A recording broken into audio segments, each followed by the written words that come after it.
আপনি যদি regularly burger খান তাহলে আপনার ওজন বাড়তে পারে, ক্যান্সারের রিস্ক বাড়তে পারে, কোলেস্ট্রল যেটা আর্টারিতে ব্লক তৈরি করে অ্যাথেরোস্ক্লেরোসিস হতে পারে, সেখান থেকে হতে পারে heart attack, brain stroke, paralysis. এগুলো একদিনে হবে না, একটা বার্গার খেয়ে হবে না। রেগুলার খেতে খেতে এই আরও তো শুধু কি বার্গার খায় নাকি, এরপরে কোল্ড ড্রিঙ্কস আছে না, ডেজার্ট আছে না, পেস্ট্রি আছে না, ভাইরাল কেক আছে না। তা আমি যদি এগুলো নিয়ে আজকে আলোচনা করি তাহলে তো আমার আলোচনা আর কিছু হবে না, সব এর মধ্যে চলে যাবে। বুঝতে পারছেন? যেই পরিমাণ তারা খায়, এই সবগুলো খাবার নিয়ে যদি আমি এখন এইভাবে ব্যাখ্যা করতে শুরু করি তাহলে তো আর কিছু বলা যাবে না, শেষ। মানে এরা কি পরিমাণ খায় চিন্তা করেন, নষ্ট খাবারগুলো। যে সবগুলোর যদি আমি এখন বৃত্তান্ত এরা যদি আমি ব্যবচ্ছেদ করি তাহলে সর্বনাশ। এবং মজার ব্যাপার হচ্ছে এইগুলো মনে করেন যে আমরা উৎসব পালন করে করে খাচ্ছি। বুঝতে পারছেন? তারপর ইনসুলিন রেজিস্ট্যান্স বাড়ায়, ডায়াবেটিস বাড়ায়, ক্রনিক ইনফ্লামেশনের কারণে যত রোগ হয় 60-70টা সব কিছুর পিছনে দায়ী। ডাইজেশন খারাপ করে, কারণ ওই যে নষ্ট এগুলা পেটের নষ্ট করে, ভালো ব্যাকটেরিয়া নষ্ট করে, খারাপটা তৈরি করে, পেটে ইনফ্লামেশন প্রদাহ তৈরি করে, লিকি গার্ডস হতে পারে, হ্যাঁ, ইনফ্লামেটরি ডিজিজগুলো হতে পারে, আইবিএস হইতে পারে, হ্যাঁ, তারপরে গাট প্রবলেম, তারপর হচ্ছে toxin build up in liver and kidney. কারণ এই যে টক্সিনগুলো আছে, এই যে এতগুলা যে টক্সিনের নাম শুনলেন, এই যে এগুলো সব লিভারকে মেটাবোলাইজ করতে হয়, কিডনি দ্বারা এক্সক্রিশন হয়। তা আপনি এতগুলো ওষুধ খান, টেরই পান না একটা বার্গারের মধ্যে কত ওষুধ আপনার, কারণ কত কেমিক্যাল আপনি খাইতেছেন।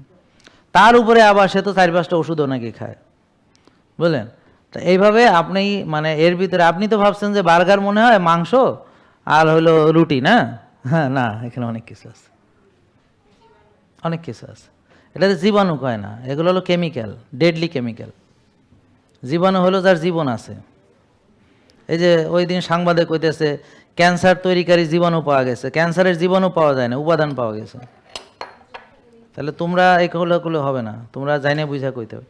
তারপর হচ্ছে যে ইমিউনিটি দুর্বল করবে, মানে এই কয়দিন পর পর জ্বর সর্দি কাশি হবে, কয়দিন পর পর এই, কয়দিন পর সেই, হাবি জাবি লেগেই থাকবে, সারা বছর একটা না একটা লেগে থাকবে, বুঝলেন?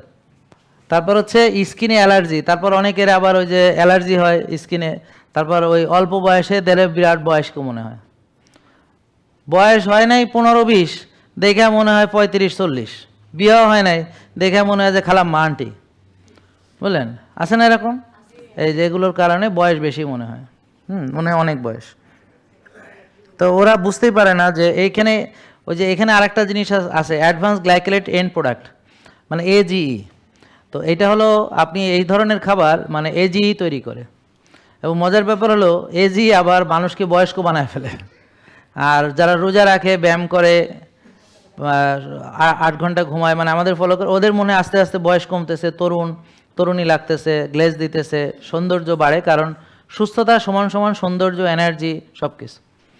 আর এগুলো মানে হলো সব আস্তে আস্তে শক্তি কমে যাবে, এনার্জি কমে যাবে, ইমিউনিটি কমে যাবে, ওষুধ খায় রুগী, মানে সব দিকে সে কিন্তু সাফার করতেছে, হ্যাঁ, দেখতেও সুন্দর লাগতেছে না। তো এইগুলো মানুষ আসলে বোঝে না, সে তো খাইয়ে ফেলতেছে, কিন্তু এটার পরিণতি কি এগুলো মানুষ জানে না। এগুলো মানুষকে একটু জানাবেন, সবাই কাইন্ডলি শেয়ার করবেন ফেসবুক, ইউটিউবে যারা দেখতেছেন। জেকে লাইফস্টাইল লিমিটেড, ওষুধ মুক্ত সুস্থ জীবন।